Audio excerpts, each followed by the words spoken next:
অবৈধভাবে ভারতে যাওয়া ও আসার সময় সাতক্ষীরা সীমান্ত থেকে এক নারীসহ 5 জনকে আটক।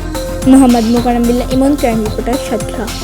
সাতক্ষীরা সীমান্তে চোরাপথ দিয়ে ভারতে যাওয়া ও আসার সময় এক নারীসহ 5 জনকে আটক করেছে বিজিবি। আজ শুক্রবার ভোরে সাতক্ষীরার পদ্মা-সাঁকরা হিজলদি সীমান্ত পৃথক অভিযানে তাদের আটক করা হয়।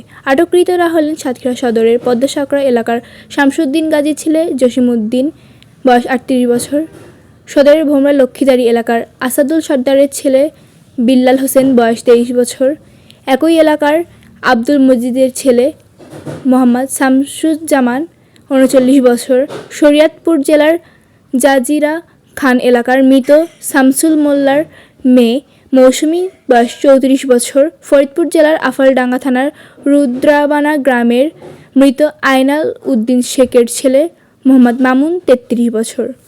সাতক্ষীরা ব্যাটালিয়ন 33 জিবির অধিনায়ক কর্নেল মোহাম্মদ আশরাফুল হক এক প্রেস বিজ্ঞপ্তিতে এসব তথ্য জানান। তিনি জানান, হিজলদি বৃত্তপির একটি বিশেষ অভিযানিক দল মেইন পিলার 16 হতে আনুমানিক 100 গজ বাংলাদেশের অভ্যন্তরে সুলতানপুর মাঠ নামক স্থান হতে ভারত থেকে দেশে অবৈধ প্রবেশের সময় এক নারীসহ 2 জন বাংলাদেশি আটক করা হয়।